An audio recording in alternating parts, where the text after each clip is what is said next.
Have you ever wondered how some people manage to sell property and seem to pay little or maybe even no tax on their profits? Well, it's not some kind of magic trick. It's all about using some of the most powerful tools in the tax code. They're called non-recognition transactions. Today, we're going to break down exactly what they are and how they can help you legally defer or, hey, even completely avoid a massive tax bill.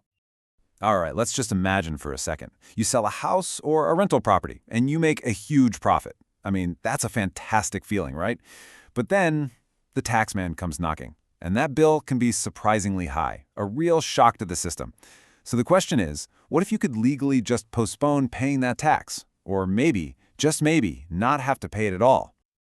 So, let's dive right in. First, we'll cover the basic idea of how these gains can go unreported, legally, of course. Then, we're going to unpack three key tools: the powerful home sale exclusion, what I like to call the investor's secret weapon, the like-kind exchange, and a special provision for when disaster strikes. By the end of this, you'll have a really clear picture of this powerful financial toolkit. Okay, let's start with the basics. The term non-recognition. Yeah, it sounds a little complicated, but really, it's just the IRS's fancy way of saying there are special situations where the profit you make isn't taxed right away. Now, this isn't about tax evasion or anything like that. This is about legally using the rules to your advantage to either postpone or, in some cases, completely wipe out the tax on your gain. You know, the tax code has rules for just about everything, but we're going to focus on the three big ones you're most likely to run into. First up is Section 121. That's a huge benefit for homeowners. Then you've got Section 1031, which is the go-to for real estate investors. And finally, there's Section 1033, which provides some much-needed relief when the unexpected happens.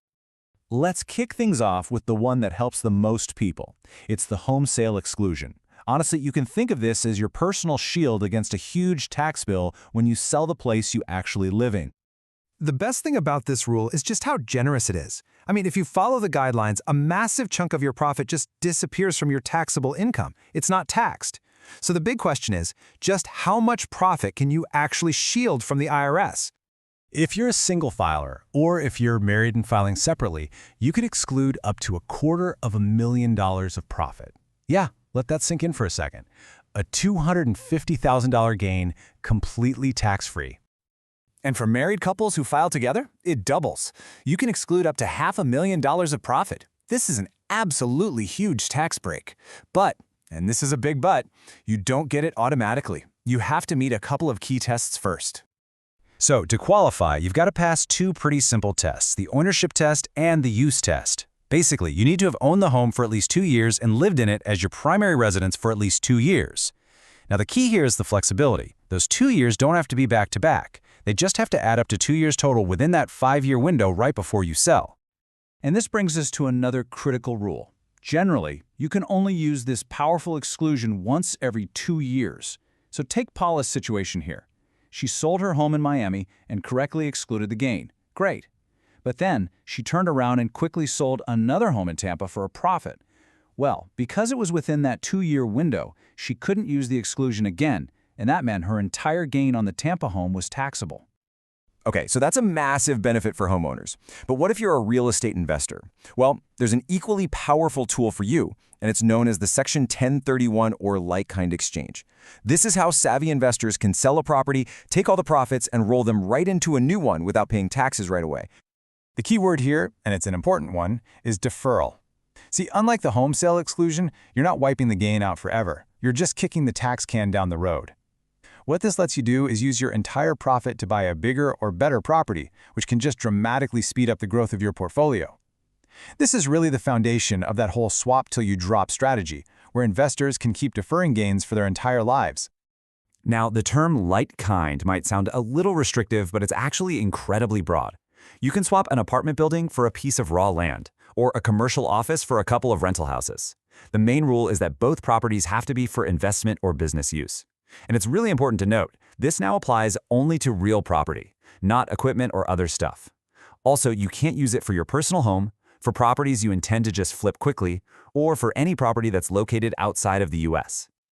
All right, you need to pay close attention to this because if you're doing a 1031 exchange, these deadlines are absolutely ironclad. There's no wiggle room. The moment you sell your property, a clock starts ticking. You have exactly 45 days to identify in writing the new property you intend to buy. And then you have to complete the purchase of that new property within 180 days from your original sale. If you miss either of those deadlines, even by one single day, the whole thing falls apart, and the entire gain becomes taxable. So let's see how this actually works with Sebastian. He sells a rental property in Florida. Now, crucially, that money doesn't hit his bank account. It goes to a neutral third party called a qualified intermediary. He then identifies a new property all the way up in Alaska within that 45-day window. And he closes on it before the 180-day deadline is up. Because he followed the process perfectly, boom, he successfully deferred 100% of his capital gains tax. Our last tool deals with situations that, we all hope never happen, but it's so important to know about. This is for what's called involuntary conversions. Think fires, floods, theft, or even the government forcing a sale of your property. This rule is really designed to make sure you're not hit with the tax bill on top of an already terrible loss. It might sound a little weird, but if your property is destroyed and the insurance payout you get is more than what you originally paid for it, it technically have a taxable gain. Yeah. So Section 1033 gives you a way out. It lets you defer paying tax on that gain as long as you reinvest the insurance money into a similar replacement property within a certain amount of time. Now, what's really helpful here is the timeline. Remember those super strict 45 and 180-day deadlines for the 1031 exchange? Well, this is much more forgiving. For destruction or theft, you typically get 2 years to replace the property, and if the government condemns it, you get 3. That gives you some much-needed breathing room during what's probably a really difficult time. This example shows you exactly how the gain is handled. So Vernon's property is destroyed in the fire, and he gets an insurance check for $120,000. He uses $100,000 of that to buy a replacement building. The rule is pretty simple. You only pay tax on the money you pocket. Since Vernon kept that extra $20,000, that's the only part of his gain that gets taxed this year. All right, let's pull all of this together.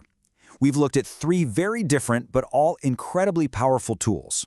Each one serves a really specific purpose, but they all help you do the same thing: minimize that tax hit from a major property transaction. So here it is, the cheat sheet. Section 121, that's the homeowner's shield. It lets you exclude a huge amount of gain. Section 1031 is the investor's level up. It lets you defer your gain so you can keep growing your portfolio. And Section 1033, we called it the Phoenix provision. It helps you recover from a disaster by also letting you defer the gain. If there's one thing to take away from all this, it's that you have to be proactive. These benefits don't just fall into your lap, you have to plan for them. Understanding these rules before you sell, or as soon as a disaster happens, is what gives you the power to actually use them effectively. So whether you're about to sell your home, maybe you're building a real estate empire, or you just want to be prepared for anything, these tools are absolutely essential. And I'll leave you with this question to think about. Which of these tools could make the biggest impact on your own financial future? Thanks for joining us.